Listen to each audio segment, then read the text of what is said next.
46회 실무 이론평가 펴주시면 되시고요. 앞에 나와져 있는 요 문구는 46회에서만 한 번 읽고 저희 나머지 41회까지 역순으로 풀 건데 그 부분 진행할 때까지 이제 읽지는 않을게요. 공통 문구로 등장이 되는 부분이라서 저희가 왜 회계 기준 배우셨을 때 크게 나누면 회계 기준이 현재 세 가지가 있다라고 이제 말씀을 드린 적이 있었을 거예요. 그래서 국제 회계 기준이 있고 일반 기업 회계 기준이 있고 중소기업 회계 기준이 있고 그래서 이렇게 세 가지가 있다. 거기에 이제 특수 회계 기준이 들어오면 종류가 더 늘어날 수 있다. 이런 얘기 했었잖아요. 근데 그 내용하고요. 그리고 우리가 회계 처리를 하려면 회계 기간이라는 게 필요하죠. 그래서 그 부분에 대한 언급이 나와져 있는 부분이다라고 보시면 되실 것 같습니다.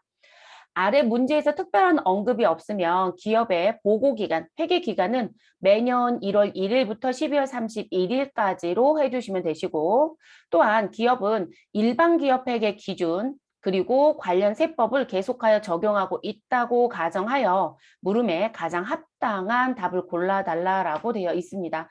지금 저희가 보고 있는 시험은 일반 기업 회계 기준이라는 거로 보죠. 그리고 국제회계 기준을 시험을 보는 시험도 있기는 해요. 드물게 이론만 보는 시험 중에. 그래서 대체적으로 일반 기업 회계 기준으로 많이 보는 이유는 국제회계 기준 적용되는 회사들이 상장사들은 선택의 관념이 아니라 무조건 국제회계 기준을 적용해야 된다라고 했었잖아요.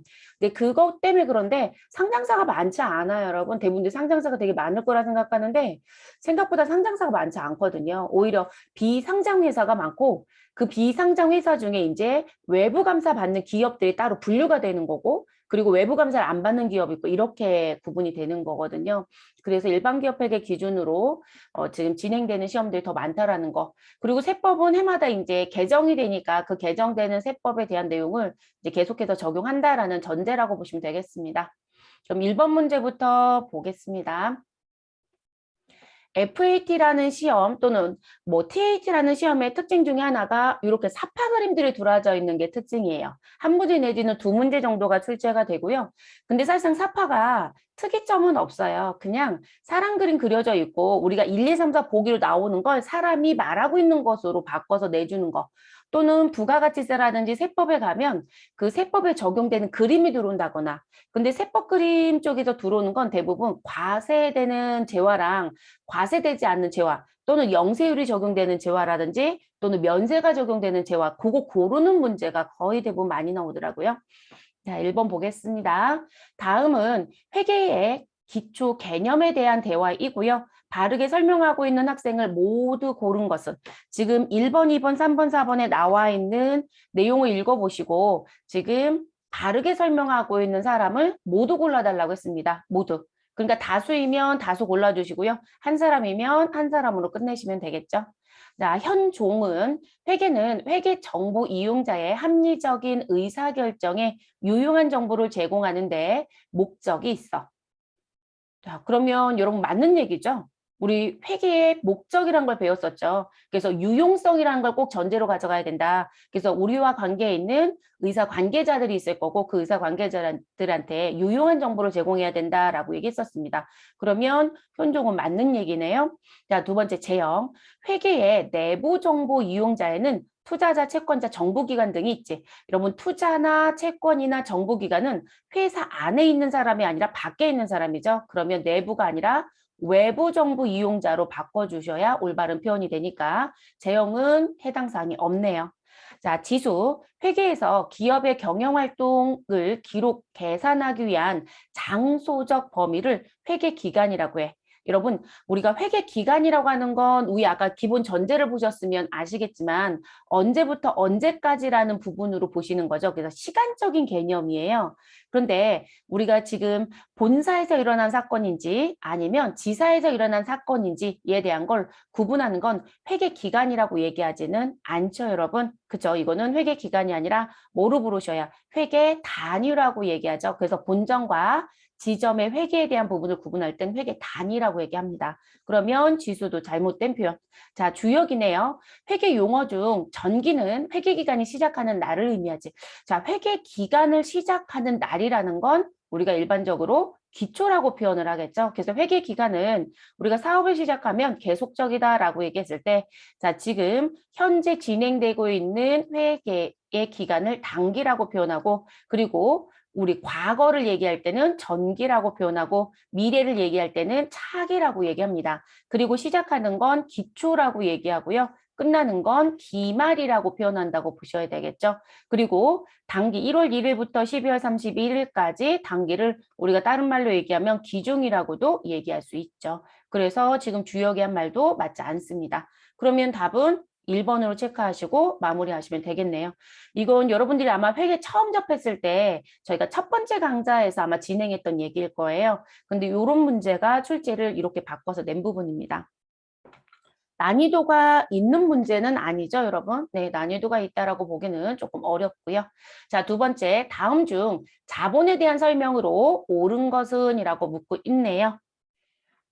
자, 주식 발행 초과금은 자본 조정으로 분류한다. 여러분, 주식 발행 초과금은 자본 조정이 아니라 자본 잉여금이 맞죠? 네, 자본 잉여금으로 분류하시는 거고. 그래서 자본 잉여금은 개정 과목 3개 기억해 달라고 말씀을 드렸습니다. 주식 발행 초과금, 감자차익, 자기주식 처분 2. 자, 자기주식은 자본 잉여금이 아니라 이 부분이 자본 조정으로 가야죠. 그래서 시중에 돌아다니고 있는 주식을 회사가 이유가 이씨 구입을 했을 것이다. 그래서 회사가 자체적으로 갖고 있다가 다시 시장에 유통을 시키면 재발행한다라고 말씀을 한다라고 했었고, 이익적인 부분이 생길 수도 있고 손실적인 부분이 생길 수도 있다. 그런데 자기 주식은 보유하고 있다가 의사회 결정으로 인해서 소각하기도 한다. 이런 얘기도 했었습니다. 그래서 자본에 대한 부분이 시장에 나가 있는 걸 내가 사는 거기 때문에 일시적으로 자본이 줄어야 돼요. 그래서 차변에 등장했다가 재발행이 되면 대변으로 상대 정리가 됩니다. 그래서 자본 조정, 임시 성격에 대한 부분으로 모아놓죠.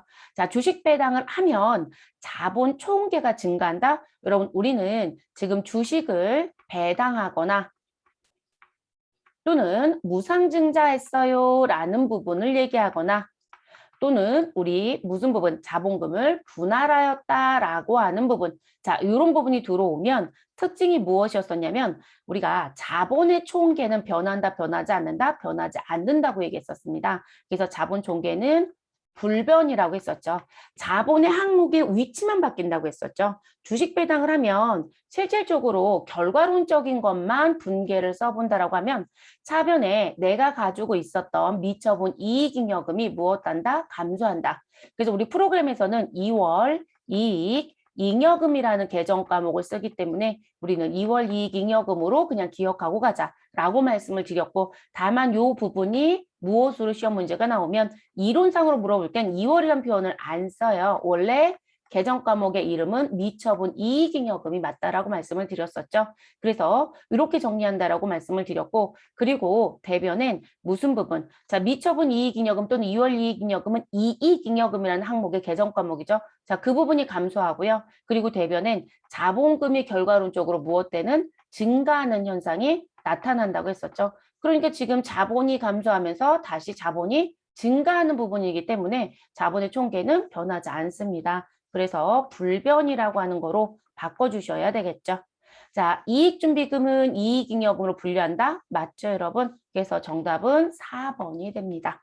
그래서 이익잉여금은 크게 우리가 법정자본금으로, 아니, 법정적립금으로 들어가는 거 하나, 그리고 임의적립금으로 들어가는 거 하나, 그리고 아직 사용하지 않았다라고 하는 미처분 이익잉여금으로 들어가는 거 하나. 그래서 분류를 크게 나누면 그렇게 3개가 된다. 그리고 법정 적립금의 대표적인 게 이익준비금이었죠. 그리고 기타 법정 적립금은 현재 남겨져 있는 건 없다라고 말씀드렸고, 임의적립금은 회사가 내부적으로 필요에 의해서 만드는 거기 때문에 개정 과목이 특별히 이것만 있어요라는 얘기는 하지 않는다겠죠. 저희는 교재에서는 보편적으로 가장 많이 쓰는 것만 진행을 했었습니다. 그래서 답은 4번으로 체크하시면 되겠습니다. 자, 세 번째 문제입니다.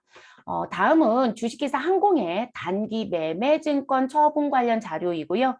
2021년 8월 11일 인식해야 할 단기 매매증권 처분 손익은 얼마입니까? 라고 얘기합니다. 자, 처분 손익을 얘기했으니까 우리는 손익계산서에 기록되는 영업 외에 수익이거나 손실에 대한 걸 무엇 해달라? 계산해달라라는 얘기이네요. 그러면 여러분들이 기억해야 되는 건 단기매매증권 처분 손익은 어떻게 계산하느냐라는 계산 공식이 머릿속에 기억이 나셔야 되죠. 그럼 내가 얼마 받고 팔았어요? 라고 하는 걸 처분 가액이라고 표현하고요. 그리고 여기에서 누구를 빼주시면 된다? 내가 회계 처리가 돼서 장부에 올려져 있는 금액, 장부가액을 빼주시면 되시고요.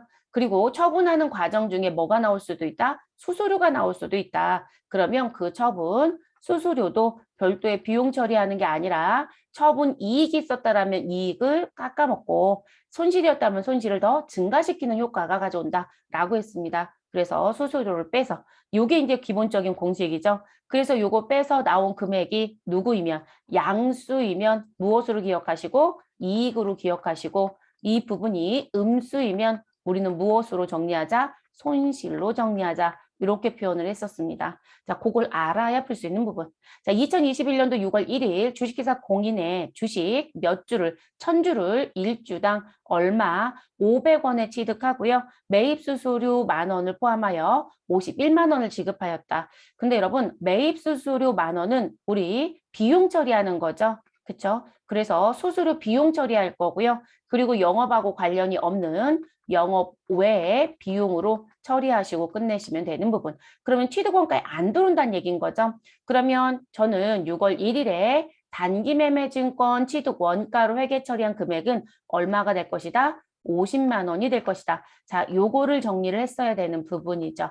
그래서 우리가 유가증권이든 아니면 다른 뭐 지금 유형자산이든 무형자산이든 재고자산이든 투자자산이든 우리가 무슨 부분을 자산을 취득하는 과정 중에 들어가는 수수료는 우리가 원칙적으로 취득 원가가 맞다. 그래서 자산 처리하는 게 맞다. 다만 유가증권 중 누구만 단기 매매 증권에 대한 수수료만 비용 처리한다라고 했었죠. 그것 때문에 이론식이 계속 나온다고 했어요. 또 나왔다라고 보시면 되겠고요. 그래서 50만 원 정리해 주시고요. 자, 2021년도 8월 11일 우회 주식 중 몇 주를 자, 500주입니다. 500주. 자, 500주를 1주당 얼마에 600원에 처분했고요. 수수료 5,000원을 차감한 29만 5천 원을 보통 예금으로 수령하였다. 근데 너무 친절한 문제이지 않아요? 계산기 하나도 안 눌러도 되죠. 자, 우리 500주라고 하는 건 1000주에서 500주를 팔았으니까 결론적으로 난 몇 프로만 팔았다? 50%. 그럼 여러분 50만 원 준 부분에 50%만 팔았으니까 50% 계산하시면 나 25만 원에 팔았어. 이 얘기가 되는 거죠. 그리고 너무나도 친절하게 수수료 따로 준 것도 아니고요. 빼고 받았다고 얘기하네요. 그리고 50%라고 했으니까 500주 곱하기 600원 하시면 실제 30만 원 받고 팔았다는 거죠. 그러면 우리가 수수료가 없으면 30만 원 마이너스 25만 원 하시면 되겠지만 우리 수수료 5천 원 빼야 된다는 거죠. 네, 그래서 지금 이 공식대로 정리해 주시면 되는 부분. 그러면 저는 처분과 관련된 처분, 손익을 아래쪽에 공식처럼 써볼게요. 자, 그럼 우리 얼마에 팔았고요? 30만 원에 팔았습니다. 그래서 처분가액 30만 원이고요. 자, 그리고 회계 처리에서 장부에 계상되어 있는 장부가액은 얼마이다? 25만 원입니다. 그러면 이 부분에서 누구도 빼셔라. 처분과 관련된 수수료를 빼셔라. 그러면 우리 5천 원도 빼주시면 되겠죠. 그래서 30만 원에서 25만 원 빼시면 두 사이의 관계는 5만 원으로 결론이 날 거고요. 그 5만 원에서 5천 원 빼니까 얼마이다? 4만 5천 원이 되는 거죠, 여러분. 그래서 단기매매증권 처분 이익은 우리 양수니까 이익이죠, 여러분. 4만 5천 원입니다. 이게 수수료가 발생하지 않았다라면 결론적으로는 우리 5만 원이 되겠죠. 그런데 지금 저희는 3번으로 가는 게 맞습니다. 그리고 사실 이거 보시고요. 그냥 어떻게 하셨어도 됐을까요? 내용 정리 다 끝나셨으면 전 풀이 과정을 다 써드리냐고 이렇게 써드렸지만 29만 5천 원 마이너스 25만 원 하시면 되죠. 네, 그러면 45만 원이다라는 게 바로 나와지죠. 그래서 그렇게 정리해 주시고 마무리하시면 되는 문제였습니다. 이 문제도 문제 풀어보신 분들은 아실 거예요. 자주 나오는 패턴의 문제예요. 이론도 그렇고 우리 어느 부분도 그렇고 전산 실무도 그렇고 그래서 사는 과정 갖고 있을 때 우리 받는 배당이나 수익에 대한 부분 그리고 팔았을 때 기말에 평가하는 거 자주 나오는 문제 중에 하나. 자, 네 번째 문제 가겠습니다. 자, 다음은 주식회사 항공의 유형자산 취득 관련 자료이고요. 토지의 취득 원가는 얼마인가? 라고 묻네요. 자, 2021년 1월 1일 본사 건물 신축을 위해 토지와 기존 건물을 2천만 원에 일괄 취득하고 라고 했습니다. 자, 우리한테 중요한 키워드는 일괄 취득. 자, 일괄 취득한다라고 했을 때 꼭 제가 고민하시란 게 있었죠. 자, 토지하고 건물을 같이 사서 토지와 건물을 다 쓸 건지 아니면 쓰지 않을 건지. 근데 여기 앞에 단서 줬어요, 여러분. 자, 일괄 취득했는데 그 토지와 기존 건물이 있는 걸 산 이유가 나는 본사 건물을 신축하기 위해서 그러면 기존에 있었던 건물은 사용한다, 사용하지 않는다? 사용 안 하죠, 여러분. 그래서 분명히 이 부분에 대해서 무엇이 등장할 것이다. 나 철거할 거야 라는 얘기가 등장이 될 겁니다. 자, 그래서 2천만 원 주고 샀고요. 대금을 보통 예금으로 지급하다. 단, 취득일 현재 감정 결과 토지는 1,800만 원이고 건물은 600만 원이다라고 줬어요. 자, 가로의 문구는 함정이죠. 제가 일괄 취득하고 구분하라고 했던 게 뭐예요, 여러분? 사용할 건지 사용하지 않을 건지 누구요? 건물이요. 그래서 나는 지금 토지와 건물을 모두 다 사용하겠다. 그러면 여기서 다시 두 개로 구분하죠, 여러분. 자, 일괄취득했다라는 얘기는 한꺼번에 샀다는 얘기인데 구분이 무엇하다라면 분명하다. 자, 구분이 분명하다라고 하면 우리는 지금 여기 써 있는 가로의 문구에 대한 건 신경 안 씁니다. 구분이 분명하다는 얘기는 토지가 얼마짜리고 건물이 얼마짜리고 나 얼마 줬어라고 얘기하는 거거든요. 그러면 그냥 회계 처리하고 끝내시면 돼요. 아, 근데 나는 2천만 원 지불했는데 그게 토지의 대금으로 얼마이고 건물의 대금으로 얼마인지 나는 구분하기가 어렵더라. 그럼 구분이 불분명하다라고 얘기할 수도 있다라고 했었죠. 그래서 불자가 붙어버리면 무엇 하셔라. 내가 취득하는 시점에 우리 공정가치 또는 시장가치가 있을 것이다. 그래서 그 가치를 가지고 무엇 한다? 우리는 안분해야 된다고 했었죠, 여러분. 감정평가 받았다는 건 현재 가치가 얼마나 되는지 받아왔다는 얘기거든요. 그래서 안분합니다라는 걸 알아두셔야 되는 것 중에 또 하나의 내용입니다. 그래서 그 부분, 그러니까 요거는 그 함정이에요, 여러분. 근데 우리는 상관이 없어요. 왜냐면 사용했을 때는 이 부분을 고민해야 되지만, 아, 우리는 철거할 겁니다. 그럼 여러분 철거하겠다라면 나는 누구만 쓰겠다? 토지와 건물이 같이 있는 게 아니라 모두 다 토지처럼 보겠다는 얘기가 되거든요. 그러면 우리는 지금 이렇게 나오면 매입 금액 전체가 뭐가 된다? 우리 지불한 대가가 있을 건데 그 매입가액 전체가 누가 된다? 토지의 취득원가가 되는 거죠. 그러면 지금 가로 문구는 아무 쓸모가 없어요, 여러분. 안분할 게 아니시니까. 그래서 지금 요걸 기억했어야 되는 거고요. 여기에 이제 우리는 뭐가 있다? 플러스 되는 게 있죠, 여러분. 무슨 부분이요? 아, 나 철거비가 발생됐어. 건물에 대한 철거 비용이 있으면 그 철거 비용 무엇 하셔라? 더해라. 자, 그런데 여러분 빼는 것도 들어오죠. 자, 누가 있을 거냐면 나는 철거하는 과정 중에 철근 등에 우리 무슨 부분, 이 골절 같은 그런 부분에 매각 대금이 있더라. 그러면 그 부분은 실제 토지 금액에서 빼라. 이렇게 얘기했었죠, 여러분. 그래서 저는 그냥 매각이라고만 쓸게요. 매각 대금이 있었다라면 그 부분은 빼셔야 되겠죠. 자, 그래서 나오는 부분. 그래도 지금 문제는 철거 쪽 문제, 여러분. 그러니까 가로는 신경 쓰지 마셔라. 자, 일괄 취득 직후 기존 건물을 철거하고요. 철거 비용 100만 원을 무엇하였다? 지출하였다라고 얘기합니다. 그러면 이 부분은 토지의 취득 원가가 된다는 거죠. 그리고 우리는 그 뭐 철근이라든지 그런 매각 대금은 없었네요. 그러면 우리는 가산하는 것만 있는 거죠. 그럼 토지 가격은 얼마가 될 것이다. 토지는 내가 지불한 금액 얼마? 2천만 원이 있었고요. 그 2천만 원에 얼마를 더해 주셔라? 100만 원을 더해 주시면 되죠. 그래서 토지의 취득 원가는 2,100만 원이 됩니다. 그럼 여러분 몇 번이에요? 3번. 네, 그래서 3번으로 체크하시고 내려오시면 되는 문제입니다. 더 할 거 있을까요? 없죠. 자, 그래서 요 부분들도 꼭 기억해 주실 것. 그러니까 AT가 이론 문제를 풀어오시면 전반적으로 재물을 조금 많이 알고 계신 분들이 조금 유리해요. 이론 문제는 사실상 조금 더 깊숙이 또는 계산 문제 내는 게 조금 많아서 더하기 빼기 문제가 좀 많아요. 그래서 잘 풀어주셔야 될 거예요. 자, 5번째 문제로 넘어가 보겠습니다. 자, 다음은 개정 과목에 대한 설명이고요. 가와 나의 개정 과목으로 옳은 것은 자, 상품을 매입하기 전에 대금의 일부를 미리 지급하였을 때 설정한다. 여러분, 지금 제가 사오는 입장이에요? 아니면 지금 제가 파는 입장이에요. 사오는 입장이에요. 분명히 상품을 무엇하기 전? 매입하기 전에 대금의 일부를 미리 지급했다라고 했어요.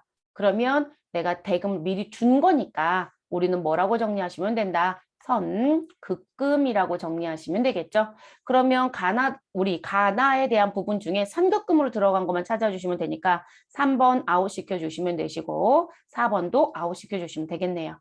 자, 그리고 현금을 실제로 지출하였으나 자, 여러분 여기까지 끊어보면 나는 돈이 나갔다 안 나갔다? 나갔어요, 여러분. 실제로 지출은 했습니다. 자, 그러나 거래가 완료되지 않았거나 용도가 불분명하여 처리할 계정 과목이라든지 금액이 확정되지 않았을 경우 설정한다. 우리 여러분 돈이 나갔어요. 받은 게 아니고. 자, 그러면 뭐라고 쓴다? 나는 지급을 하였다. 누구를? 돈을. 그런데 지금 계정 과목이라든지 금액을 알 수가 없다. 그래서 특별한 계정을 못 쓴다. 그러면 우리는 가짜로 준 돈으로 처리하라고 했죠. 그래서 앞에다가 뭘 쓴다? 우리는 가짜를 쓰죠, 여러분. 아직 정리되지 못했다는 가짜죠. 그래서 가지급금이라고 표현을 합니다.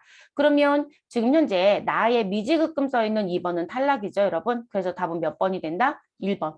제가 아마 이게 교재에 저희가 이제 전산교재로 공부를 했었잖아요. 근데 교재에 문제 풀어드리면서 최근에 특이한 경향 중에 하나가 개정 과목 정의 문제가 자꾸 늘어나고 있다라는 표현을 해드린 적이 있었어요. 근데 사실 그런 개정 과목 정의 문제가 제 기억에는 ERP 쪽에서 좀 냈었거든요. 근데 어느 순간에 AT도 전산도 개정 과목 정의 문제 묻는 걸 좀 자주 내는 경향이 좀 있더라고요. 그래서 개정 과목 정의 부분 읽어보시고 그냥 찾아주시면 되는 문제여서 그게 난이도가 있는 문제는 아닙니다. 이런 문제 나오면 저희는 좋죠. 네, 대부분 잘 안 틀리세요. 그래서 답은 1번이 됩니다. 자, 6번 문제. 자, 주식회사 항공이 매출채권 잔액의 몇 퍼센트? 2%만큼 대손충당금을 설정한다고 할 때 2021년도 손익계산서에 표시할 대손상각비는 얼마입니까? 라고 묻네요, 여러분. 그러면 우리는 손익계산서에 들어가는 대손상각비. 자, 이 얘기는 내가 회계 처리했을 때 차변에 대손상각비라고 들어오는 금액이 얼마입니까? 라고 묻는 거예요. 네, 그래서 IS에 계상되는 금액. 그리고 6번 문제는 모든 시험에 자주 내는 문제이고요. AT는 6번 문제를 너무너무 좋아하는 문제입니다. 그래서 여러분들이 AT 준비하실 때는 대손과 관련된 문제는 어떤 문제로 나오든 다 푸실 수 있으셔야 되는 상황이세요. 그리고 매출채권 잔액 2%라고 했으니까 매출채권 잔액과 대손충당금에 대한 잔액을 확인하시는 건 합계잔액시산표에서 확인하죠, 여러분. 전산 실물을 본다라고 하면. 그쵸? 그리고 시험지는 다 써주겠죠. 자, 2020년 12월 31일 매출채권 50만 원과 대손충당금 10,000원이 있었다. 자, 2020년 전기 사건인 거죠. 자, 전기의 매출채권이 얼마 있었던 건 우리한테 안 중요합니다. 지금 몇 년도? 2021년도에 영향을 주는 건 대손충당금이 우리 2021년도 무엇으로 넘어온다? 기초 대손충당금으로 넘어오는 거기 때문에 이 부분은 필요하다라고 보셔야 되겠죠. 자, 4월 25일 매출채권 중 3만 원의 대손이 확정되었다. 여러분, 우리 대손이 확정되면 뭐라고 배우셨어요? 우리 무슨 부분? 대손 충당금이 있는지 확인하셔서 대손 충당금과 무엇 하시고 우선 상계라라고 배우셨죠. 그래서 우선 상계. 그리고 나서 충당금이 충분하다면 그거로 끝나겠지만 내 대손금 처리하는 부분에 충당금이 부족하다라면 대손 충당금이 부족하다라면 무엇 하셔라? 비용 처리하셔라. 그래서 부족 시 비용 처리입니다. 근데 이 비용 처리할 때 꼭 구분하실 게 매출채권이면 대손상각비, 매출채권이 아니면 기타의 대손상각비죠. 근데 우린 분명히 매출채권 잔액의 2%라고 표현이 되어 있으니까 이 부분의 비용 처리 계정 과목은 대손상각비라는 거로 정리가 되는 거죠. 됐을까요? 그러면 여러분 4월 25일에 회계 처리를 저는 위쪽에 써볼게요. 자, 4월 25일 대손이 발생됐다라고 하는 부분에 회계 처리를 써본다라면 우리는 차변과 대변에 기록해야 된 정보가 있는데 대변은 크게 고민할 게 없죠, 여러분. 내가 못 받게 된 채권을 정리하면 되는 거니까요. 매출, 채권을 대변에 얼마 3만 원 못 받게 됐어요 라고 기록하시고 그리고 우리가 요거 배운 대손충당금과 우선상계하시고 부족하면 비용 처리하세요라는 건 차변에 누구 쓸 거냐 이 얘기인 거죠. 자, 우리 차변에 대손충당금을 기록합니다. 근데 여러분 대손충당금이 기초로 갖고 있었던 돈이 얼마밖에 없다? 10,000원. 근데 나는 못 받게 된 돈이 얼마이다? 3만 원. 부족하다는 거 확실하게 보이죠, 여러분? 그럼 대손충당금과 우선상계되는 금액은 10,000원이고요. 나머지 부족한 건 대손 상각비라고 하는 우리 판매비와 관리비 2만 원으로 처리해 주시면 되겠습니다. 그럼 이 부분은 IS에 들어가는 계정 과목이 되겠죠. 자, 그 다음 2021년도 12월 31일. 자, 매출채권의 금액은 80만 원이 있다. 그러면 우리는 결산할 때요. 12월 31일자 대손충당금 설정하셔야 되잖아요. 그러면 대손충당금 설정액은 어떻게 배우셨다? 내가 지금 현재 가지고 있는 채권 잔액이 있을 것이다. 그럼 채권 잔액에 대해서 80만 원이고요. 그리고 회사가 무엇한 결정된 대손 추정률이 있을 것이다. 우리 몇 프로? 2%. 그러면 여기에 2%를 무엇하시고 곱하시고 그리고 내가 가지고 있었던 누구를 빼라? 대손충당금 잔액을 빼라. 근데 여러분 대손충당금 10,000원 있었는데 10,000원 벌써 4월 25일 날 써버렸죠. 그래서 지금 4월 25일 날 회계 처리가 끝나고 나면 대손충당금 잔액은 우리 소위 말해서 학계잔액 시산표에 갔더니 잔액이 있다 없다? 없어 여러분 0일 거거든요. 그럼 대손충당금 잔액 빼야 되는 금액은 0입니다. 그러니까 뺄 게 없다는 얘기죠 여러분. 그래서 80만 원 곱하기 2% 하시면 얼마가 되나요? 우리 16,000원이 되나요? 그래서 16,000원이 됩니다.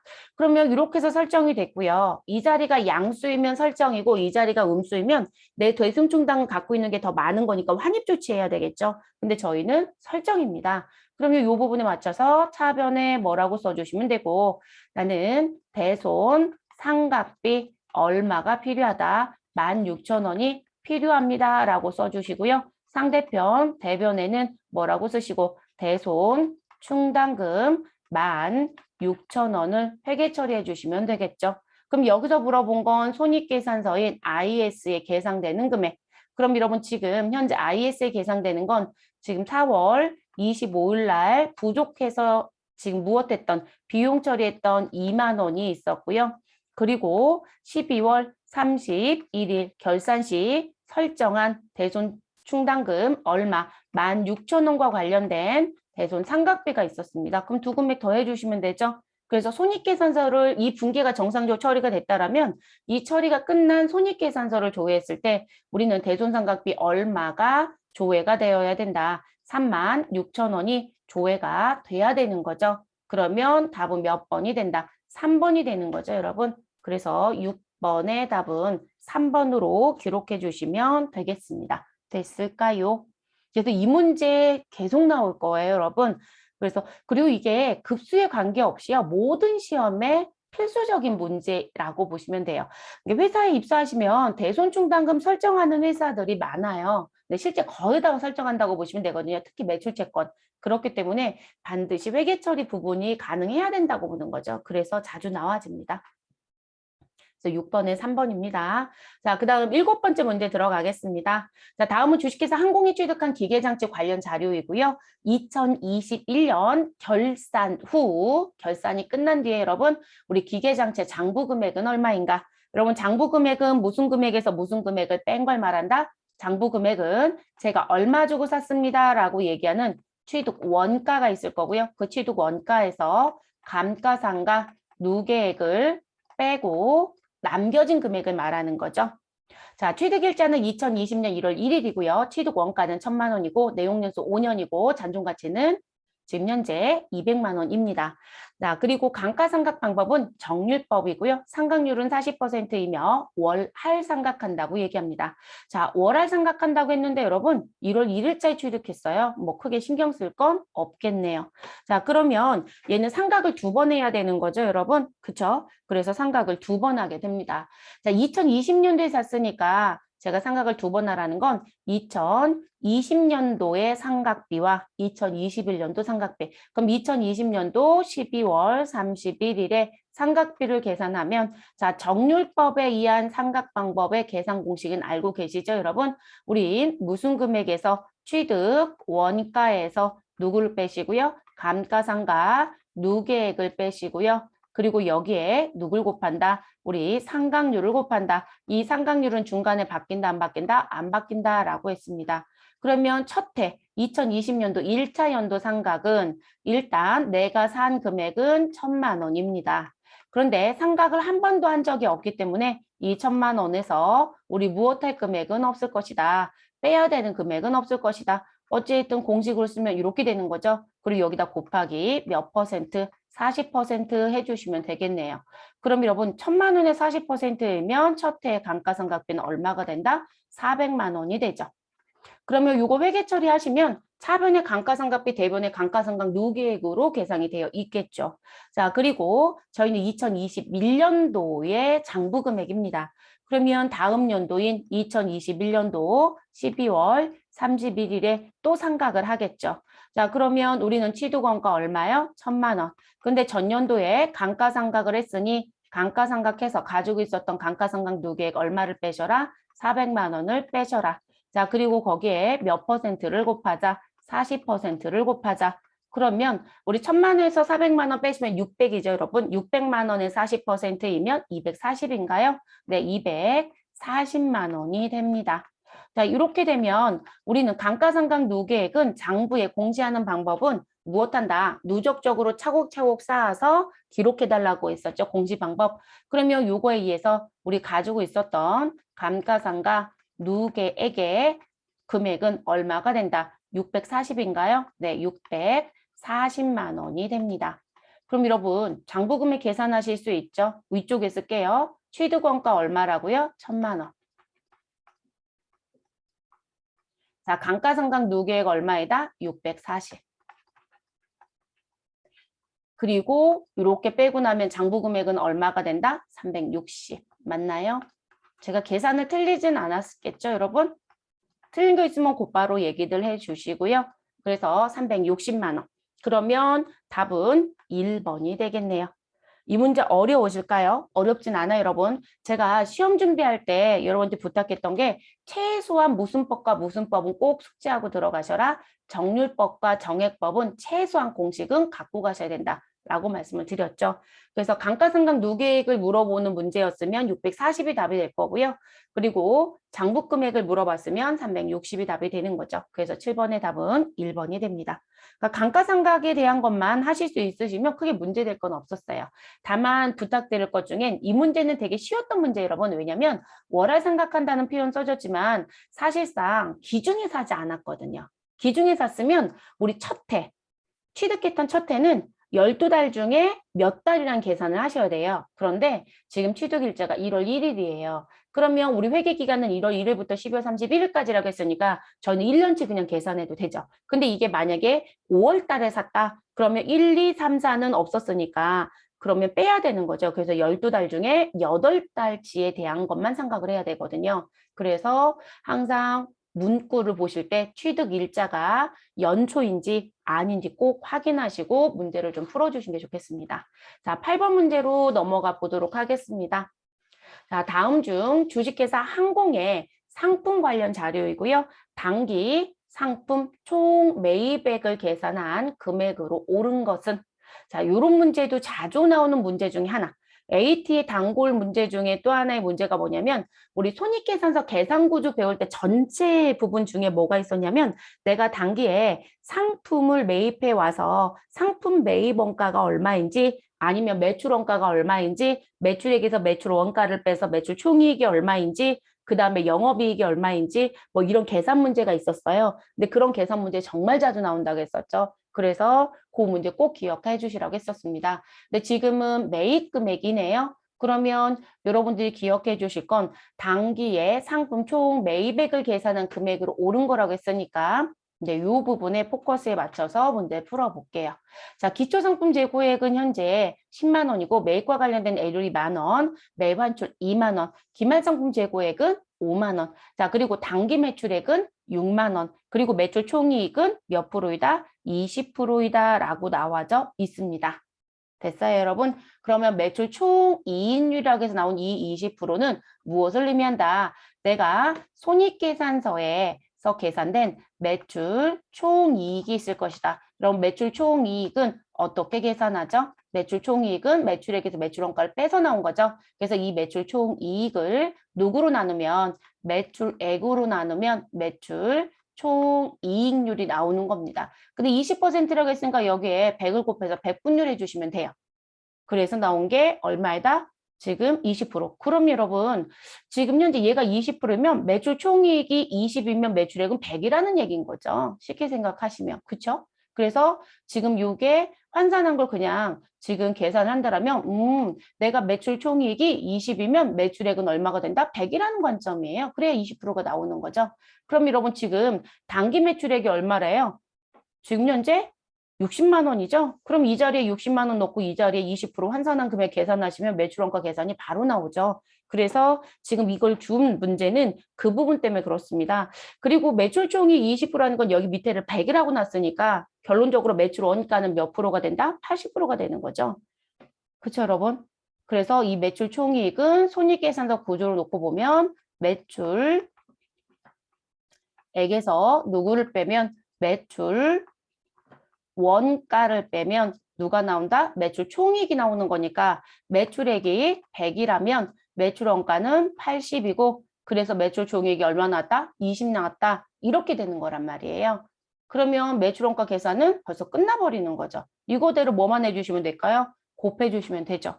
그러면 저는 위쪽에 매출 원가를 먼저 얘기를 해볼게요. 그래서 매출 원가는 매출액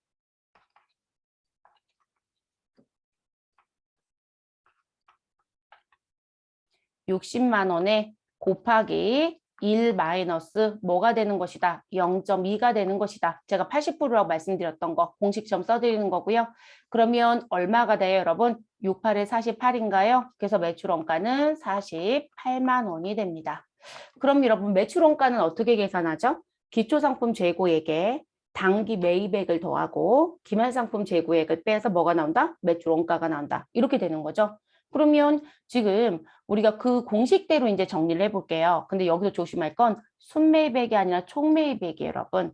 그쵸? 그러면 우리가 매출 원가를 계산할 땐 지금 이 48만 원을 계산할 때 지금 기초 상품 재고액에 우리 더해지는 건 총매입액이 아니라 당기 사가지고 온 순매입액이죠. 저는 그냥 순매입액만 쓸게요. 당기 순 매입액을 더했을 거고요. 그리고 누구를 뺐다? 기말을 뺐던 거예요. 그래서 기말 상품 재고액을 뺐던 거죠. 그럼 여러분 지금 기초상품 재고액도 있고요. 기말상품 재고액도 있어요. 그러면 순매입액 계산이 가능하다, 불가능하다? 가능하죠. 왜냐하면 지금 매출원가는 얼마이다? 48만 원이잖아요. 그러면 48만 원은 기초상품 재고액 10만 원이 있고 그리고 기말상품 재고액 5만 원이 있다.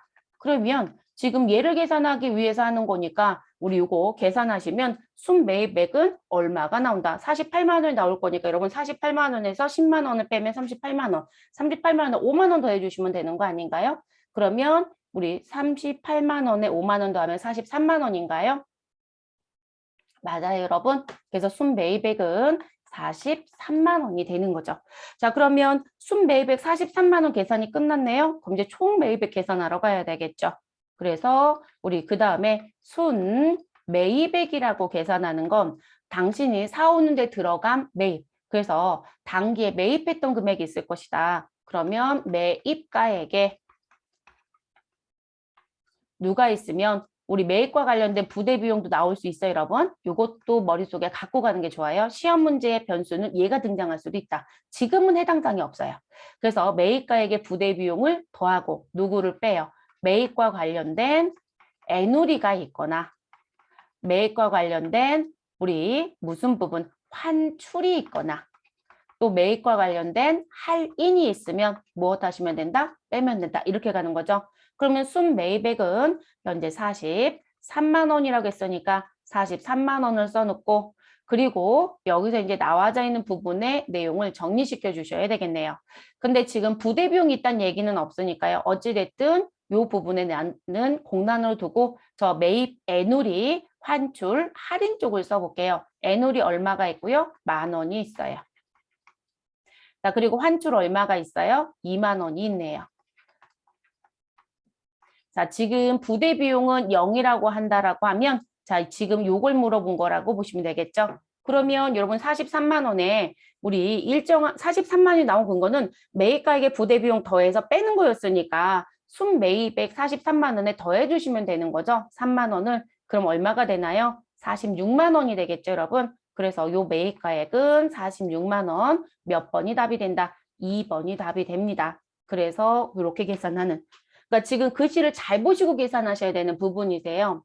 그래서 대부분 이게 단기 상품 총 매입액을 물어봤는데 본인이 순매입액이라는 금액으로 계산하시고 1번으로 체크하신 분들도 의외로 많더라고요. 지금 물어본 건 순매입액이 아니라 뭘 물어봤다? 총 매입액이에요. 그래서 요 자리를 물어본 거기 때문에 답은 2번이 되는 겁니다. 그래서 조심하셔야 되는 부분. 그리고 시험 문제를 만들어서 이 보기를 만들 때요. 출제자들이 함정을 이런 식으로 파요. 그러니까 순매입액이 나올 수 있는 답도 주고 그리고 총 매입액의 금액이 나올 수 있는 답도 주고 그리고 그거하고 전혀 관계없는 다른 쪽의 답도 주거든요. 그래서 반드시 어떤 걸 물어봤는지 확인하시고 정리를 좀 하셔야 되는 문제입니다. 8번의 패턴 문제는 이것만 기억하시라는 게 아니라 손익계산서에 어디까지 영업이익까지 나오는 패턴의 문제, 계산 문제가 계속 나와요. 그래서 반드시 계산 문제 틀리지 않게끔 하시는 게 좋겠습니다. 자, 9번째 문제로 넘어가겠습니다. 주식회사 항공의 결산정리사항 반영 전 당기순이익이 20만 원일 때 아래 결산정리사항 반영 후 당기순이익은 얼마인가? 자, 그러면 이건 이런 의미가 되겠죠, 여러분. 결산을 반영하기 전에 당기순이익은 우리 수정 전의 금액이다라고 보시면 되겠죠. 그래서 우리가 아직 결산을 반영하기 전 수정 전 당기순이익이 20만 원인데 내가 결산 수정 분계를 무엇하고 나면 당기순이익은 바뀐다 안 바뀐다? 바뀐다. 자, 그 금액이 얼마이냐? 라고 물어보는 부분. 단 월할 상각을 가정할 것. 우리 선급 비용, 선수 비용, 선수 수익 뭐 이런 거 있을 수 있죠. 그런 부분이 있다라면 월할로 계산해 달라라는 얘기입니다. 2021년 4월 1일 사무실 일부를 임대하고요. 1년분 임대료, 임대기간은 2021년도 4월 1일부터 2022년도 3월 31일까지. 그러면 우리 1년치 12달 임대료 8만 원을 수령한 후 부채로 처리하였다. 그러면 여러분 4월 1일자는 제가 위쪽에 쓸게요. 자, 4월 1일 회계 처리한 걸 추적해 보시면 차변에 뭐라고 써놨을까요? 돈 받은 거. 그러니까 우리한테는 차변이 중요하진 않죠. 그래서 차변에 현금 받았으면 현금, 보통 예금 받았으면 보통 예금 뭐든 쓰시고요. 그래서 8만 원 처리하셨고 그리고 대변에 임대료는 누가 봐도 수익입니다. 근데 미리 받은 수익으로 처리해놨다는 거죠. 그래서 부채 계정인 선수, 수익 얼마를 정리해놨다? 8만 원을 정리해놨다. 이런 얘기가 되는 부분입니다. 그리고 우리는 뭘 맞이했다? 12월 31일 결산을 맞이했다. 근데 여기서 이제 우리가 알아두셔야 되는 건 회계 기간이 이렇게 쭉 연결되어 있잖아요. 그러면 우리 지금 받은 날짜 4월 1일부터 언제요? 우리 끝나는 날짜 3월 31일까지를 정리해 봤더니 우리 여기 전체 기간을 다 뭐로 잡아놨다는 거예요? 선수, 수익으로 나는 정리해 놨다. 이 얘기인 거죠. 그러면 지금 이 부분 중에 12월 31일 앞쪽에 있는 건 뭐로 가야 돼요? 수익으로 갔어야 되죠. 그리고 12월 31일 뒤쪽에 있는 차기분은 선수 수익으로 있어야 되는 게 맞고요. 그러면 지금 전체가 선수 수익이니까 우리는 누구 하러 가야 돼요, 여러분? 전체를 선수 수익을 잡았으니까 수익 찾기 하러 가야 되는 거죠. 수익 찾기. 그럼 여러분 제가 이렇게 설명드렸죠. 12월 30일 결산이라는 날짜를 기준으로 12월 30일 이전은 다 지난 거로 봐라. 경과. 그리고 그 이유는 아직 지나지 않은 것으로 본다. 그래서 자산이나 부채가 되는 거예요. 그러면 우리는 지난 거 찾으러 가야 되는 거죠. 수익 찾으러 가라고 했으니까 경과네요. 경과. 그럼 12월 31일자 내가 받은 지금 경과를 찾아야 되니까 수익이라고 하는 누구를 쓰자? 임대료. 그래서 임대료는 내가 받은 1년치 8만 원 곱하기 우리 1년은 몇 달? 12달. 그중에 몇 달이 지났다? 여러분 4월부터 12월까지는 8달인가요? 네, 8개월이 경과가 됐습니다. 그러면 여러분들 계산기는 다 갖고 계실 거니까 우리 8만 원 나누기 얼마 해주시면 되시고요. 우리 12 해주시면 되겠죠. 나누기 12 그리고 곱하기 8개월 하시면 되겠습니다. 근데 지금 봤더니 제가 나누기 먼저 했어요, 여러분. 그랬더니 53333 이렇게 나오네요. 자, 제가 그렇게 안 하고 저 금액 잘못 보진 않았죠? 네, 8만 원 동그라미 하나를 더 써버렸네요. 8만 원 곱하기 그리고 8개월 맞죠, 여러분? 네, 8개월 그리고 나누기 12 해볼게요. 그래도 53333이라고 나오네요. 이렇게 나올 리가 없을 건데 제가 뭘 계산을 잘못했을까요? 금액이 딱 떨어져야 되는데.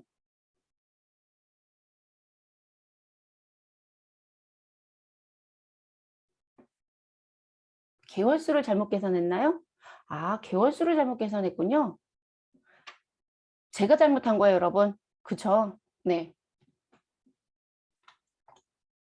지금 8개월이 아니고요. 이제 개월수를 잘못 봤네요. 4월부터 시작했으니까 5월이 아니라 여기가 8월이 아니라 9월이어야 되겠죠. 요거 잘못 계산했네요. 제가 아까 계산할 때 왜 나누겠다가 곱하기를 보여드렸잖아요. 근데 53333이 나왔었는데 그게 곱하기를 먼저 하고 나누기를 하면 그 소수점 자리가 정리가 되는 부분이 있어요. 그래서 제가 그 부분의 계산을 잘못했나 싶어서 했던 건데 그 잘못이 아니라 개월수를 잘못 셌네요. 그러면 금액은 올바르게 나오겠죠. 8만 원 곱하기 9개월 하고 나누기 12개월 하면 6만 원. 그러면 임대료로 들어가야 되는 금액은 6만 원입니다. 그러면 6만 원인 거 계산이 끝났으니까 여러분 회계 처리하시겠죠. 그래서 차변에 뭐라고 써주시면 되고 대변에 있었던 선수 수익을 감소시켜 주시면 되고요. 그리고 금액은 6만 원 써주시면 되겠죠. 그리고 어느 변에 우리 대변에는 임대료라고 하는 수익 계정을 무엇하시면 된다. 계상해 주시면 되겠죠. 그래서 6만 원 기록을 합니다. 그래서 수익이 6만 원 발생이 된 거죠. 그럼 지금 당기순이익 20만 원에 우리는 무엇해야 되는 더해야 되는 금액 얼마가 있다. 임대료 6만 원이 있다라는 거 한 가지는 이제 결정이 끝났습니다. 그래서 6만 원 써주시면 되고요. 자, 그 다음 2021년도 9월 1일자. 자, 사무실 1년분 화재 보험료 9월 1일부터 8월 31일까지 3만 원을 지출하고요. 비용으로 처리했다라고 얘기하네요. 그러면 이 부분도 지금 조금 전에 4월 1일자처럼 정리를 해보시면 9월 1일 날 저희는 차변에 무슨 부분을 했을 거고요. 비용 처리했다라고 했으니까 보험료라고 하는 비용 계정 처리를 했을 겁니다. 그리고 그 금액이 3만 원인 거고 그리고 상대편에는 뭐라고 쓰시면 될까요? 돈 나간 거. 그러니까 대변은 큰 의미가 없죠. 그래서 대변엔 여러분들 현금을 주었으면 현금이고 보통 예금을 주었으면 보통 예금. 자, 이렇게 회계 처리했다라는 게 추정이 되겠죠. 그리고 12월 31일을 맞이합니다. 그러면 지금 나와져 있는 부분에 내가 1년치 보험료를 모두 다 비용 처리했다. 그러면 상단에 써드렸던 것처럼 똑같이 저는 사업을 계속하고 있습니다. 라는 가정인 거고요. 그래서 3월 1일자에, 9월 1일자에 보험료를 우리 납부를 시작을 해서 언제까지? 8월 31일까지 1년치를. 그리고 지금 이 부분이 며칠을 맞이하면 12월 31일 맞이하면 정리하라는 거죠. 근데 여기서 이제 여러분이 고민하실 건 9월 1일부터 8월 31일까지 전체 기간에 대해서 나는 전부 다 보험료라는 비용 처리라는 거죠. 근데 12월 31일 이전은 우리 비용이 맞아요. 보험료가 맞는 거죠. 그래서 보험료 계정 과목이 맞지만 우리 12월 30일 이후는 아직 안 지난 거죠. 미경과기 때문에 이 부분에 대해서는 무엇으로 가야 된다? 미리 준 돈으로 가야 되니까 자산 처리해야 되겠죠. 그래서 성급 비용 처리를 해야 되는 부분. 그럼 전체를 비용 처리했으니까 우리 누구 찾기 하러 가야 될까요? 미경과 찾기 하러 가야 되겠죠. 미경과. 그러면 아직 지나지 않은 건 8개월이겠네요. 그러면 미경과에 대한 건 자산 처리하라고 했으니까 앞에 글씨를 선급 비용이라고 쓰고 시작합니다. 그래서 선급 비용은 3만 원에 대해서 곱하기 12달치 중에 몇 개월치? 8개월치. 이거 계산하시면 금액이 나오겠죠, 여러분? 그러면 이 부분도 계산을 해보시죠.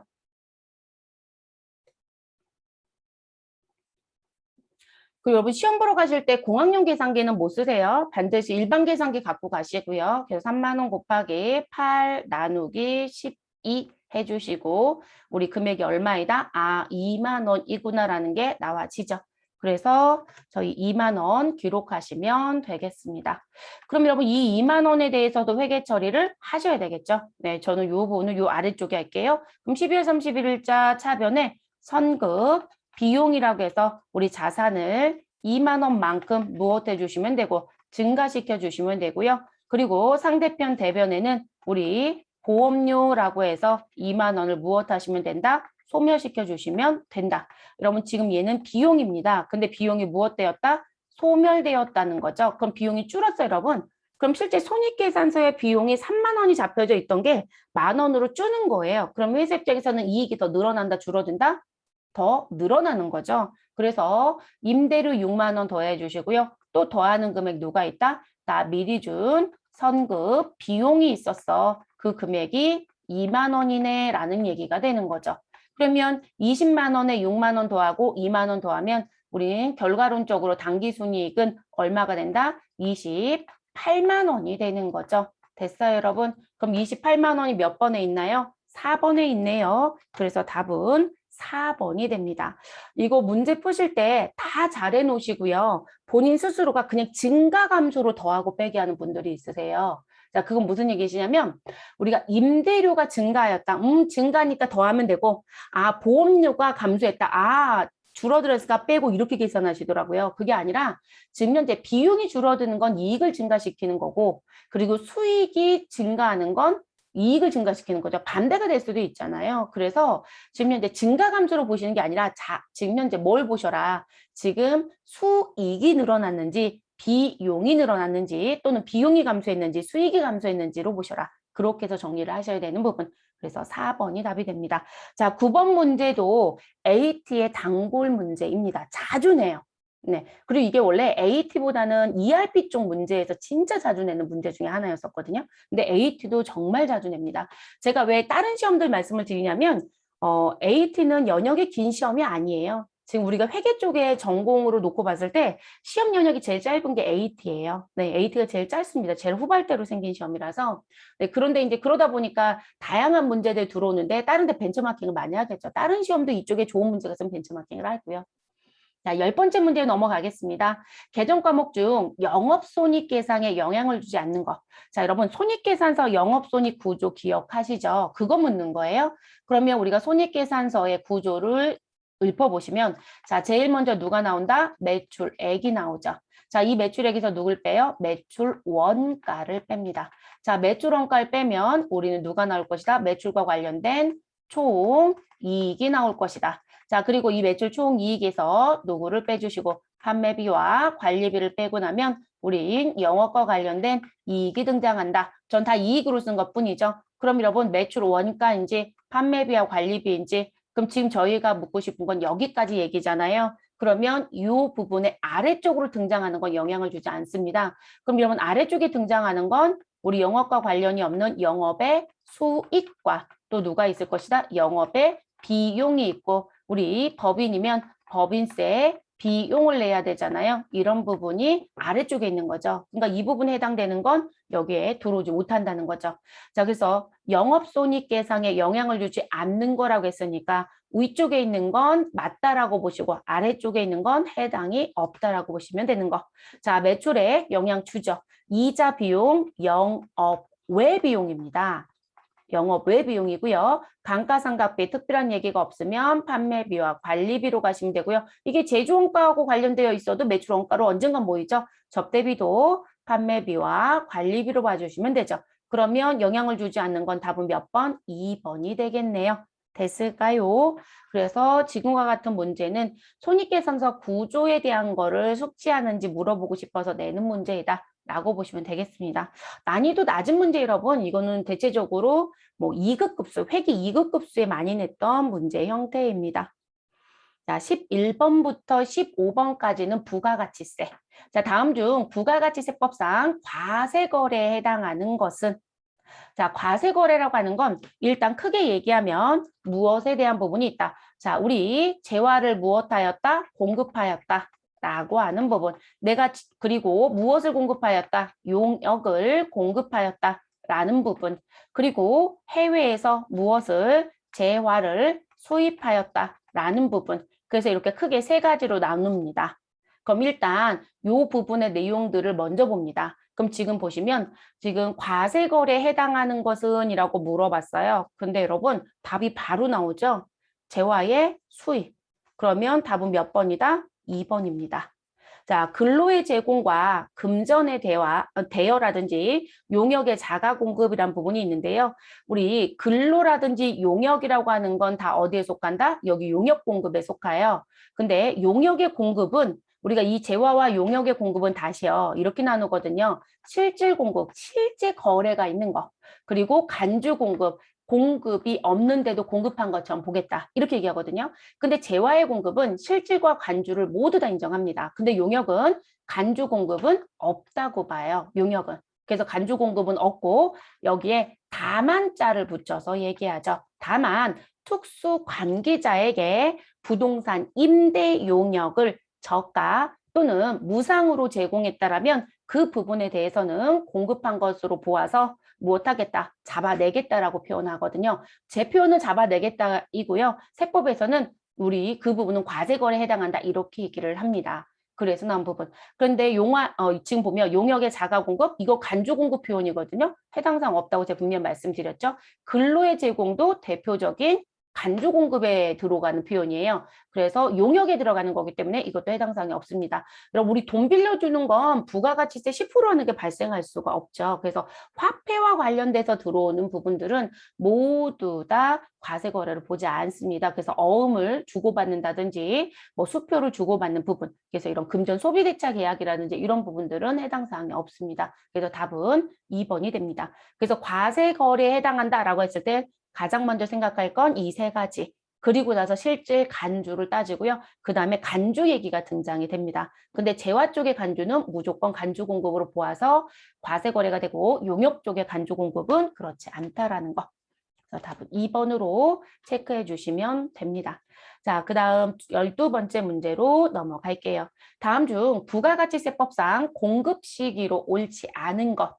자, 공급 시기라고 하는 건 세금 계산서 작성 연월일이 며칠입니까? 라는 걸 결정할 수 있는 날짜.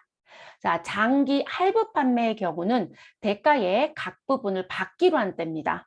그래서 우리가 재무회계에서 배울 땐 할부는 단기 할부인지 장기 할부인지 따지지 말아라. 그리고 회수 기준 적용 안 한다고 했어요. 그냥 인도하면 끝. 근데 부가세는 아니에요. 부가세는 우리가 일반적으로 부가세에서 그냥 할부라고 하면 단기를 얘기하는 의미예요. 단기자가 안 붙습니다. 그래서 부가가치세법에서는 할부 판매이다 그러면 대금 회수 기간이 1년 이내이구나. 이렇게 여러분이 이해하셔야 되고요. 장기자가 붙으면 1년이 넘어간다는 표현이 됩니다. 그런데 단기는 인도 기준으로 갑니다. 판매한 시점으로 보겠다. 근데 장기는 회수 기준으로 갑니다. 여러분 대가의 각 부분을 받기로 한다는 건 우리가 실질적으로 할부를 팔면 돈 언제 받겠다고 약정서를 쓰잖아요. 그 날짜로 가겠다는 거예요. 그럼 회수 기준으로 간다는 얘기거든요. 그래서 부가가치세하고 회계하고 달라요. 그래서 지금 다행히도 회계는 그냥 회계만 물어보고 세법은 세법만 물어봐요. 근데 이게 급수가 올라가면 두 개를 섞어요. 회계와 세법의 다른 차이점을 찾아라. 이런 식으로 물어볼 수도 있습니다. FAT까지는 상관없으실 거고요. 그래서 대가의 각 부분을 받기로 한 때라는 표현 맞습니다, 여러분. 그래서 이 부분 동그라미 해주시면 되고요. 자, 사업상 증여. 대표적인 간주 공급입니다. 재화의 간주 공급.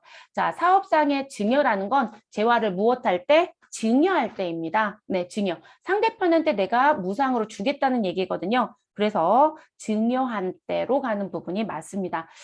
우리가 이 공급의 시기 얘기할 때요. 간주 공급이라는 걸 배우실 건데 간주 공급 얘기할 때 조심하셔야 되는 것 중에 하나가 뭐냐면 간주 공급은 종류가 네 가지가 있어요. 재화의 간주 공급은 크게 자가 공급, 내 사업을 위해서 썼다. 그리고 그 다음에 등장하는 부분이 개인적 공급, 그리고 사업상 증여, 그리고 회사가 문 닫았다, 폐업 시 잔존재화. 그런데 그 부분의 내용을 들어가서 봤더니 이 공급 시기가 달라요. 그래서 공급 시기를 하나로 기억하시면 안 되세요.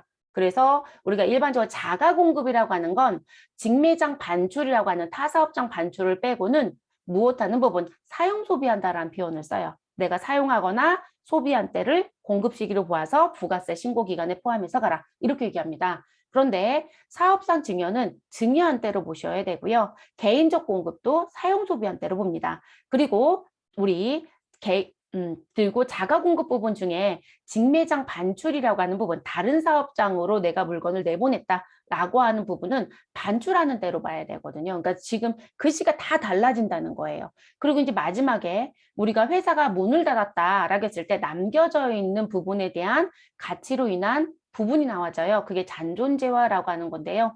그 부분 같은 경우는 폐업하는 때로 보라고 되어 있습니다. 폐업하는 때. 그래서 구분이 다 다르다. 그러니까 이 부분은 그냥 교재에 수록되어 있는 거 암기해서 가지고 가시면 되고요. 그리고 시험에서 왜 자꾸 내냐면 공급 시기가 세금 계산서를 소위 말해서 발급하는 날이에요. 발급하는 날은 우리가 원칙적으로 공급하는 때 하는 게 맞거든요. 그러니까 작성일자가 언제냐는 걸 결정하는 거고 세금 계산서 작성일자가 3월 달이다. 그러면 1월부터 3월 달 부가세 신고 때 포함해야 된다는 얘기고 작성일자가 4월이었다 그러면 4월, 5월, 6월 달 부가세 신고에 포함해야 된다는 얘기예요. 그렇기 때문에 이 공급 시기를 시험에서 끊임없이 내는 거죠. 근데 이거를 실기를 내지를 못해요. 실기는 벌써 세금 계산서에 날짜 써줬죠. 작성일자 또 작성연월에.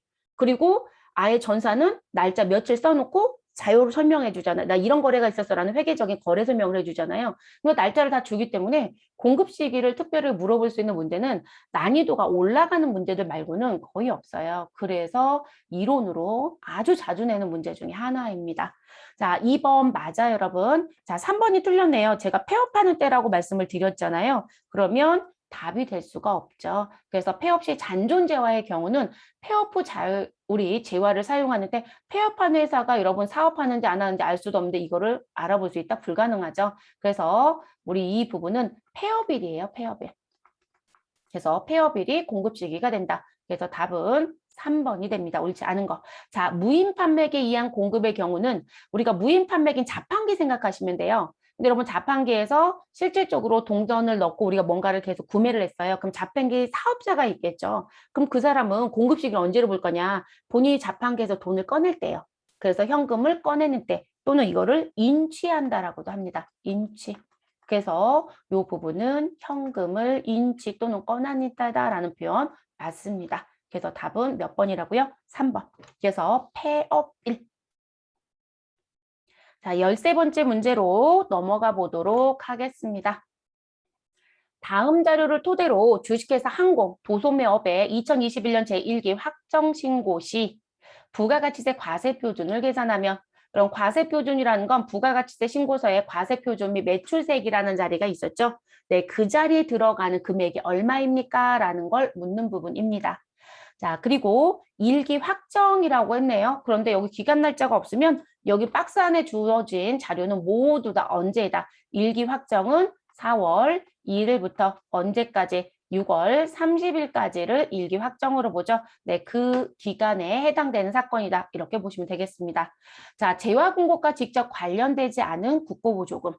여러분, 우리 유형자산 재무회계 수업했어요. 자, 유형자산 재무회계 수업했을 때 국고보조금에 의해서 유형자산을 취득했다. 근데 내가 1,000만 원짜리 기계를 샀는데 600만 원은 국가가 지원했고 400만 원은 내가 돈을 냈다. 그러면 기계 장치를 1,000만 원으로 처리했나요? 아니면 400만 원으로 처리했나요? 우리 1,000만 원으로 처리했어요. 자, 그 이유가 뭐냐면 지금 현재 내가 사가지고 온 재화, 유형자산이 지금 현재 관련된 국고보조금이었죠.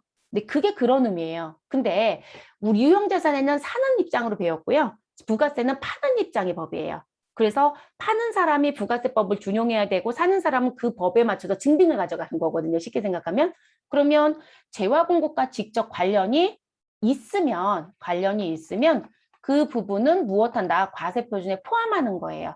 그래서 국고보조금 반드시 두 개로 구분합니다. 위쪽에 다시 쓸게요. 국고보조금은 지금 관련성을 놓고 봤을 때 관련이 있음이라고 얘기한다? 그러면 이 부분은 과세표준에 포함하는 게 맞습니다. 이 과세표준 보라는 얘기예요. 그런데 전혀 관련이 없다는 거예요. 이 국고보조금은 지금 관련성을 따져봤을 때 관련되지 않았다, 관련이 없다. 그럼 과세표준에 포함한다, 안 한다? 안 해요. 그래서 그 부분은 미포함이 됩니다. 근데 결론적으로 제외된다라고 보셔야 돼요. 그래서 요 글씨를 반드시 보실 것. 근데 지금 관련되지 않았다라고 했으니까 200만 원은 과세표준과 관계 있는 돈이 아니에요. 이건 난이도가 조금 있어요, 여러분. 왜냐하면 대부분들이 교재에 가면 무슨 부분 직접 관련되어 있으면이라고 분명히 써 있어요. 근데 그거 다 버려버리고 국고보조금? 그럼 관련이 있겠지? 동그라미 이러고 더하기를 하시더라고요. 아니라는 거. 자, 할부 판매의 이자 상대액. 우리는 할부로 팔았다 그러면 공짜라는 건 없다라고 했어요. 그러면 부가세에서는 이렇게 얘기합니다. 너가 할부로 물건을 팔았어? 그래서 A하고 B하고 계약을 했는데 지금 할부에 의해서 원금 얼마이고 이자가 얼마다라고 이렇게 기록이 되어 있다는 거죠. 그러면 그렇게 할부로 팔게 되면 우리는 원금의 부가가치세 10%만 징수하는 게 아니고요. 이자 부분까지 포함한 금액의 10%를 징수하는 게 법입니다. 그리고 이제 이 얘기하면 이제 이게 대부분 부가세를 처음 배우시는 분들은 의심을 안 해요. 그런데 이제 업무를 하다가 오신 분들 계속 손을 들고 질문하는 것 중에 하나가 아니다. 이자는 부가세 안 붙는다. 대부분들 그래서 계약 조건을 다시 물어봅니다. A라는 사람이 물건을 파는 사람이고 B라는 사람이 당신의 회사냐라고 물어보면 맞다라고 주장을 해요. 처음엔. 근데 둘의 관계 봤더니 이 사이에 누가 껴있냐면 캐피탈이 껴있더라고요. 캐피탈이 껴있거나 아니면 리스가 껴있거나. 여러분 대부업자한테 돈 빌려서 쓴 거잖아요. 그러면 나는 돈을 A한테 갚을까요? 아니면 이 돈 빌려주는 전 대부업으로 쓸게요. 이 대부업자한테 돈을 갚고 있을까요? 저는 대부업자한테 돈을 갚아요. 그래서 제가 재무회계 수업할 때 뭐라고 했냐면 이런 식으로 물건을 사시게 되면 반드시 뭐 받으셔라. 분명히 지금 내가 자동차가 이런 건이 많은데 이건 뭐 기계장치 듣고 다 들을 수 있어요? 자동차인데 완납증명서를 다 줄 것이다. 돈 갚았다라는. 그래야 내가 대부업자한테 돈을 주죠, 여러분. 그리고 거기에 이자부터 나가는 거죠. 돈놀이 하는 부분은 면제예요. 그렇기 때문에 부가세가 안 붙었던 거죠. 지금 우리가 부가세에서 얘기하는 할부 판매라는 건 이런 대부업자를 개입시키는 게 아니라 A라는 사람이 제조업을 하고 있고 B라는 사람이 소비자였다 이렇게 얘기를 하는 거예요.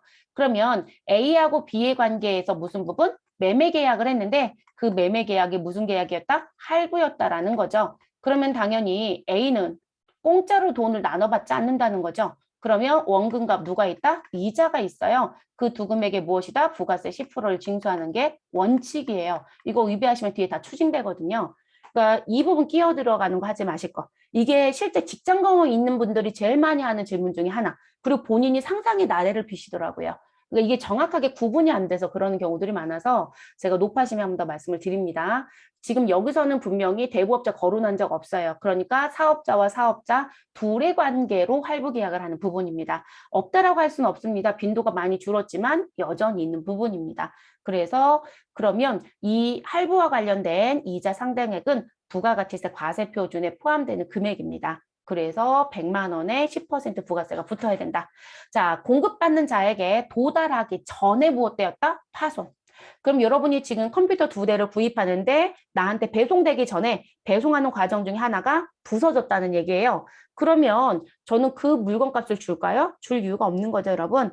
파손이라는 부분은 도달하기 전인지 도달 후인지, 도달 전이면 내 책임이 아니라 공급자의 책임이에요. 근데 도달 후였더라면 내가 뭔가 문제를 발생시켰다고 봐야 되거든요. 근데 지금 보면 공급받는 자, 물건을 사가는 사람한테 도달하기 전에 파손된 거잖아요. 그럼 이 부분은 과세표준에 절대 들어올 수 없죠. 근데 이거는 그냥 일상적인 업무로만 생각해도 당연한 얘기가 될 겁니다. 그래서 과세표준의 금액은 얼마가 된다? 나인 할부 상당액 100만 원밖에 해당 사항이 없네요. 그래서 13번의 답은 몇 번이 된다? 1번이 답이 됩니다. 됐을까요? 그래서 이 부분은 뭐 난이도가 높다고 제가 말씀드렸던 건 요 문구를 놓친 분들은 다 문제가 되지 않았을까 싶어요. 네, 요 부분. 그래서 요것도 꼭 구분해서 가실 거. 그래서 답은 1번입니다. 자, 14번 문제입니다. 다음은 제조업을 영위하는 일반 과세자 주식회사 항공의 2021년 제1기 부가가치세 확정신고 자료이다. 다음 자료를 토대로 확정신고에 무엇할 금액 납부할 세액을 계산하면 얼마입니까? 라고 얘기합니다. 자, 우리 납부할 세액은 일단 누굴 계산한다? 매출세. 그래서 내가 팔아서 걷어들인 매출 세액이 얼마인지를 계산하고 그리고 내가 사가지고 올 때 부담한 매입세액이 얼마인지를 계산해서 무엇하자? 빼자. 근데 이 매입세액에 절대 들어오면 안 되는 게 무엇이다? 우리 매입 매출 전표 입력할 때 54 불공으로 선택하는 사유가 있었죠. 공제받지 못할 매입세액. 그래서 우리 요거 잠깐 길게 쓸게요. 공제받지 못할 매입세. 그러면 내가 접대 목적으로 쓰고자 구입했던 거다. 또는 지금 내가 사가지고 온 건 면세 사업에 100% 다 쓸 것이다. 또는 대표이사가 개인적으로 쓰겠다고 회사 돈으로 직기비품을 사고 회사 이름으로 세금 계산서를 받아왔다. 이제 이런 식의 관점들. 그래서 이 부분은 공제받지 못하는 매입세니까 여기 들어오면 안 되는 부분. 그러면 그것만 기억해서 계산하시면 항상 답은 나올 겁니다. 자, 공급대가가 330입니다. 자, 여러분, 공급대가는 누구와 누구를 합쳐서 부르는 부분이다. 공급, 가액과 누구를 합친 것이다. 부가가치세 10%를 합친 걸 공급대가라고 했죠. 그러면 우리 330만 원에 대해서는 우리 부가가치세, 매출세액만 계산하면 얼마가 된다. 여러분 이게 지금 1.11에 해당되는 금액이잖아요. 그러면 110%이니까 우리는 10%만 계산하면 되는 거니까 매출세액은 3천만 원이 되겠네요. 자, 매입세액은 2천만 원이래요. 그런데 사업과 직접 관련이 없는 지출에 대한 매입세. 여러분 이 사업과 직접 관련이 없다는 게 우리 시험 문제에서 대표이사가 집에 사용할 소파를 구입했다. 에어컨을 구입했다. 근데 자꾸 회사 이름으로 세금 계산서를 받아오는 거예요. 불법이에요, 여러분. 네, 그게 사업과 관련이 없는 거예요. 이 사업이라는 건 내가 사업자 등록 중에 있는 사업과 관련된 걸 쓰기 위해서 매입하는 건 다 공제해주겠지만 그렇지 않은 건 안 해주겠다는 부분입니다. 그러면 이 부분은 지금 불공입니다. 불공, 공제를 못 받는다라는 걸 불공이라고 처리하자. 자, 접대비와 관련된 건 향응의 문제가 있어서 사업과 관련된 지출이라 하더라도 인정하지 않습니다. 그럼 이 부분도 뭐가 된다? 불공이 됩니다. 그럼 불공의 사유 두 개가 있네요. 500만 원과 100만 원. 그러면 우리 불공제 금액은 얼마이다? 600만 원이 되는 거죠. 그럼 지금 매입세액은 2천만 원에서 600만 원 빼면 얼마이다? 우리 공제받을 수 있는 건 1,400밖에 안 되겠네요. 그래서 매출세액 3천만 원에서 공제가 가능한 매입세액 얼마를 빼시면 우리 600을 빼서 1,400만 원을 빼시면 우리 내야 되는 납부세액은 얼마가 된다? 얼마 돼요, 여러분? 1,600인가요? 네, 1,600만 원이 됩니다. 그럼 답은 몇 번이 되나요? 2번이 답이 되는 거네요. 됐을까요? 요것도 지속적으로 나오는데 항상 누구만 기억하자? 공제받지 못할 매입세액이라는 부분의 사유. 그래서 사업과 직접 관련이 없는 지출, 접대와 관련된 지출, 면제 사업을 썼다. 그리고 우리 유형자산에서 일괄 취득하게 되면 모두 다 뭐로 처리하죠? 토지로 처리하잖아요. 근데 그 토지로 처리하는 거 전부 다 불공사유에 들어가겠죠. 그게 토지의 자본적 지출이란 부분일 거니까요. 그래서 그런 부분들, 그런 게 거의 주라고 보시면 되겠죠. 자, 그 다음 15번째 문제로 넘어갑니다. 자, 다음 중 부가가치세법상 세금 계산서에 대한 설명에 대한 부분이고요. 옳은 거 찾아달라고 합니다. 자, 택시 운송사업자가 공급하는 용역의 경우 세금 계산서 발급 의무가 면제된다. 네, 맞습니다, 여러분. 택시 운송사업자는 부가가치세 10%가 발생되는 과세사업자에 해당이 됩니다. 그런데 택시는 부가가치세법상 뭘 발급할 수 없다? 세금계산서 발급할 수 없다. 세금계산서뿐만이 아니라 무엇도 발급할 수 없다? 영수증 발급 의무도 면제자에 해당이 됩니다. 그래서 1번 맞는 표현이고요.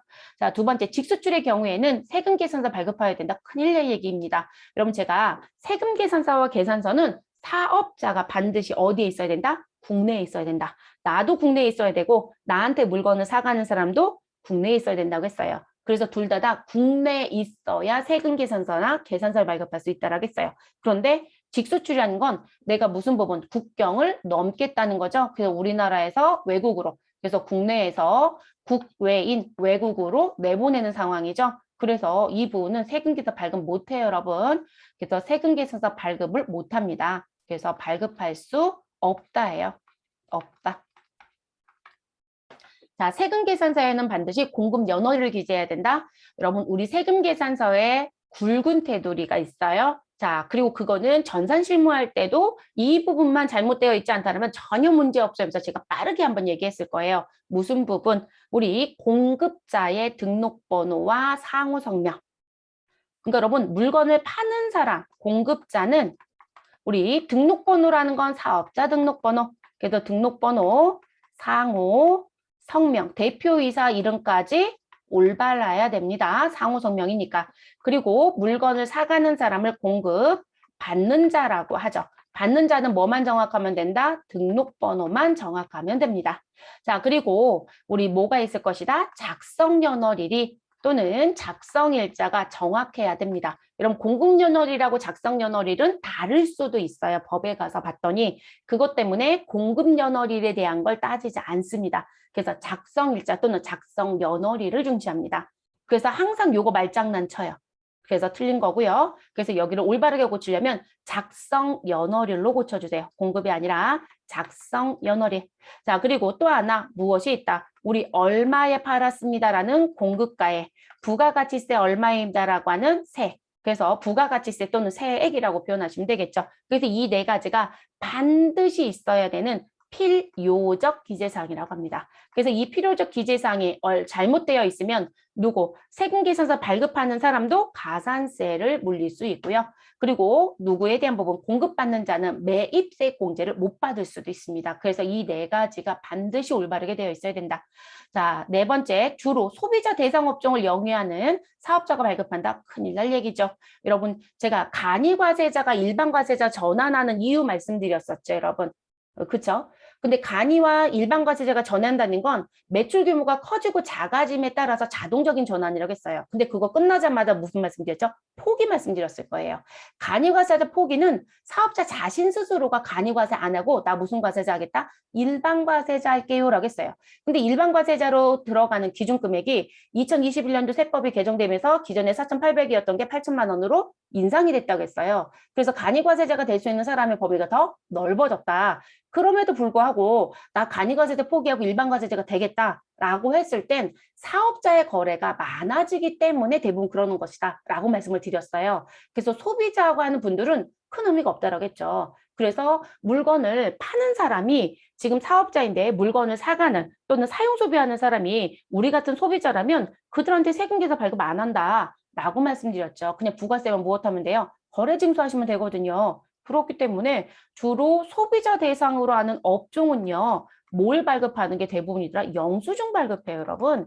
그래서 면세업인 계산서를 발급하는 사람들도 뭐라고 얘기한다? 주로 소비자를 대상으로 하면 너네는 대부분 영수증 발급해. 계산서 발급 안 해. 이렇게 얘기도 하거든요. 그래서 지금 이 부분 잘못됐습니다. 이거 올바르게 고치려면 뭐라고 해야 될까요, 여러분? 사업자와의 거래였을 때 대부분 발급한다. 이게 더 맞는 표현입니다. 그래서 지금 옳은 거 찾으라고 했으니까 답은 몇 번이 된다? 1번이 됩니다. 1번. 답은 1번. 15번 문제는 저희가 진도가 지금 부가세가 다 안 나간 상태죠. 네. 그래서 진도가 뒤쪽까지 가면 영수증이라는 걸 따로 배워요. 그때 이 얘기가 다 등장이 돼요. 그리고 그거는 사지선다로만 자꾸 나오는 거라서 등한시 하신 분도 되게 많으세요. 그거 등한시 하시면 안 돼요. 왜냐면 내가 업무에 가면 증빙을 받아야 된다고 했잖아요. 그럼 주는 사람에 맞춰서 가져가는 사람이 있을 거예요. 이 가져가는 사람도 내가 올바른 증빙을 받았는지 알아야 되겠죠. 그러면 소위 말해서 지금 1번이 답이라고 했어요. 여러분들이 택시 운전하는 분한테 세금계산서 내려고 계속 생떼를 쓰는 거죠. 미추고 팔딱 뜰 일이라는 거죠. 분명히 부가세에서 무엇할 수 없다. 그들은 세금계 발급할 수 없다. 그들은 영수증도 발급할 수 없다고 법에 정해져 있다고요. 근데 그런 분한테 아니 왜 영수증 안 주시는 거예요? 왜 세금계산서 안 주신 거? 이런 얘기하면 근데 내가 회계직이라 진짜 말도 안 되는 얘기를 하고 있는 거예요. 그러니까 이게 주는 법을 우리가 증빙을 발급하는 법을 부가세에서 배우는 거고 그게 실제 업무에 가면 증빙을 수취하는 사람이 부가세법을 알아서 아 공급할 때 저렇게 된다겠지? 그럼 나도 이렇게밖에 못 받구나 이렇게 정리가 되셔야 돼요. 그리고 그 증빙에 의해서 업무 처리가 이루어지고 뭐 뒤에 가서는 법인세나 소득세에 다 영향을 주는 거로 따라가는 거거든요. 그래서 부가세를 배우기도 해요. 세금에 대한 신고 과세 때문에 배우기도 하지만 증빙의 수업에서 부가세를 빼고 갈 수는 없어요. 절대로. 그래서 그런 의미로 내는 문제이기도 합니다. 자, 그래서 저희 몇 회 부분 46회, 15번까지 문제 풀어봤고요. 저희 잠시 쉬고 45회 문제 또 풀어보도록 하겠습니다.